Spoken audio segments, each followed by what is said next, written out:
administrativa contra alguém, imputando-lhe crime de que sabe inocente. Esse dispositivo está hoje no Código Penal, é o artigo 339, e, portanto, hoje já existe uma norma positivada com esse perfil. Claro que sempre haverá aquelas situações limítrofes, em que vai se dizer, mas qual é a situação adequada?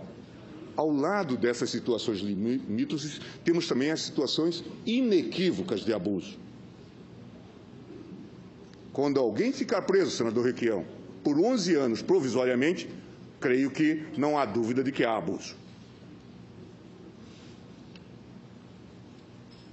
E não se pode falar de crime de hermenêutica. Aqui, de fato, há uma negligência realmente contumaz e irresponsável.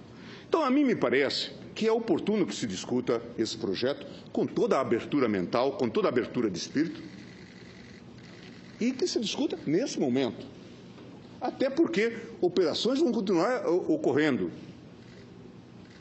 Teríamos que, daqui a pouco, então, buscar um ano sabático das operações para fazer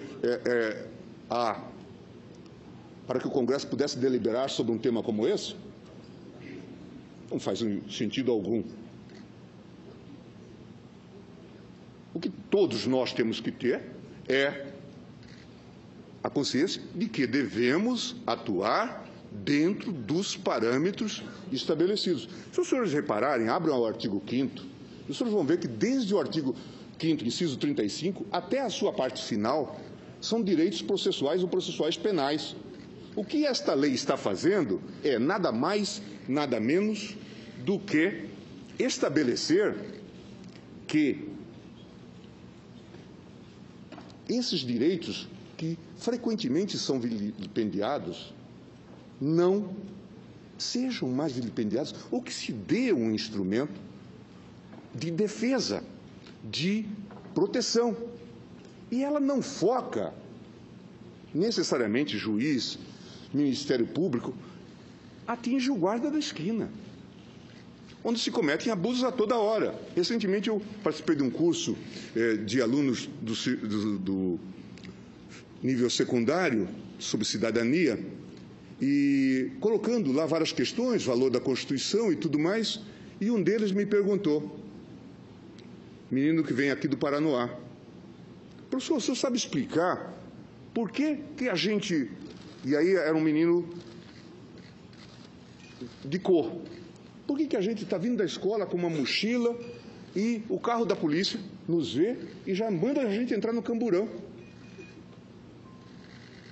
Essa é a realidade das pessoas. É a entrada na favela sem mandado. É isso que a lei está punindo. Portanto, nós estamos desfocando o debate. Ou a esse mandado coletivo que se dá porque não se sabe exatamente o endereço onde mora alguém. Portanto, a violação do domicílio ocorre de maneira sistêmica e sistemática. É isso, é essa a nossa realidade. Portanto, senhores senadores, eu encerro dizendo que estou absolutamente convencido da necessidade dessa lei. E quanto mais operações nós tivermos, mais nós necessitamos de limites. Vou tocar num outro tema sensível, a questão do vazamento de informações. Eu, com minhas andanças internacionais, esses dias eu estava em Portugal, e um dos meus colegas, lá português, dizia, é engraçado, vocês brasileiros, vocês divulgam as interceptações na televisão. Eu disse, a nossa ordem jurídica não permite, mas a gente se acostumou a essa violação. Ora,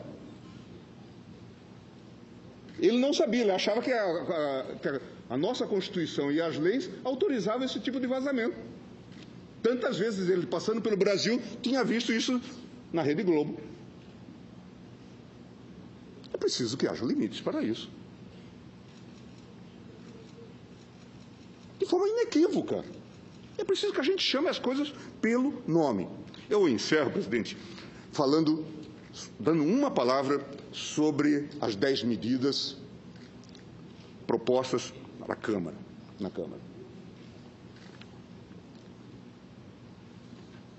Sérgio, com toda franqueza, se esse projeto que foi apresentado sobre habeas corpus tivesse sido chancelado na Câmara, nós teríamos supresso a garantia do habeas corpus. Isso já falei em sessão do Supremo. Portanto, de fato, era uma concepção autoritária. Vejam, senhores, o que se diz. Isto aqui até há um trick, uma técnica muito interessante, se os senhores lerem. Por quê? O artigo 647. Dar-se-á habeas corpus sempre que alguém sofrer ou se achar na iminência de sofrer violência ou coação ilegal que prejudique diretamente sua liberdade atual de ir e vir, salvo nos casos de punição disciplinar. Até aí permite-se o habeas corpus. Agora veja o seguinte. Começam então as negativas. Parágrafo 1º. A ordem de habeas corpus não será concedida. De ofício, veja, proíbe a concessão de ofício, a concessão do habeas corpus de ofício, salvo quando for impetrado para evitar prisão manifestamente ilegal e implicar a soltura imediata do paciente. Portanto, uma restrição ao habeas corpus de ofício. Não será concedida em caráter liminar, salvo quando for impetrado para evitar prisão manifestamente ilegal e implicar a soltura imediata do paciente. Portanto, em todas essas hipóteses de nulidade do procedimento, das hipóteses de instauração de um inquérito indevido, tudo isso seria vedado por esse modelo. Concepção claramente autoritária. Vou permitir, senhores juízes e senhores procuradores, será que as pessoas que lá no viaduto do Chá assinaram esses documentos, que correriam risco com esse modelo, tinham consciência de que estavam aprovando isso? Claro que não. Vamos ser honestos. Portanto, não venham com o argumento de chancela de 2 milhões de pessoas, porque duvido que as 2 milhões de pessoas tivessem consciência disso, ou de aproveitamento de prova ilícita. Com supressão de instância. Quantas vezes nós, no Supremo Tribunal Federal, concedemos de ofício, porque vimos que é uma rombuda ilegalidade. Proibido conceder. Sem prévia requisição de informações ao promotor natural da instância de origem da ação penal, salvo quando for impetrado para evitar manifestamente prisão manifestamente ilegal e implicar a soltura imediata do paciente. Também proibido o habeas corpus. Isto aqui, na verdade, acabava com o habeas corpus tal como nós o conhecemos hoje. E isto foi apresentado nas 10 medidas. Felizmente, nesse ponto, a Câmara houve por bem rejeitar, porque, de fato, era um atentado. Não quero nem investigar a origem, mas quem escreveu este dispositivo tem propósitos autoritários. Proibida o habeas corpus para discutir nulidade, trancar a investigação ou processo penal em curso, salvo se o paciente estiver preso ou na iminência de o ser, e o reconhecimento da nulidade ou da ilegalidade da decisão que deu causa à instauração de investigação ou do processo penal tem efeito direto e imediato no direito de ir e vir. Portanto, sempre que o sujeito não estivesse preso, não se concederia habeas corpus. Acabava com o habeas corpus tal como nós o conhecemos hoje. Proposta popular. Será que as pessoas discutiram isso? O senhor sabe que não. Portanto, é uma recomendação, inclusive uma sugestão que eu faço, é que as propostas populares também têm que ser devidamente escrutinadas.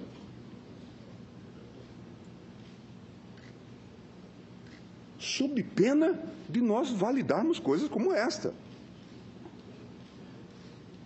Nesse ponto, não tenho a menor dúvida, a Câmara andou bem em rejeitar isso, como andou bem em rejeitar a ideia do aproveitamento de prova ilícita, como também aquela coisa do teste de integridade, a tal pegadinha que se concebeu, de feição claramente autoritária. Presidente, eu encerro, desculpe-me por ter extravasado eventualmente o tempo, mas eu queria deixar essas anotações e essas considerações, e vou passar também, preocupado com um contorno mais preciso, sugestões que vou passar a Vossa Excelência e ao... E, claro, muitas delas concordam, coincidem com as propostas aqui feitas já pelo Sérgio e pelo Silvio. Muito obrigado.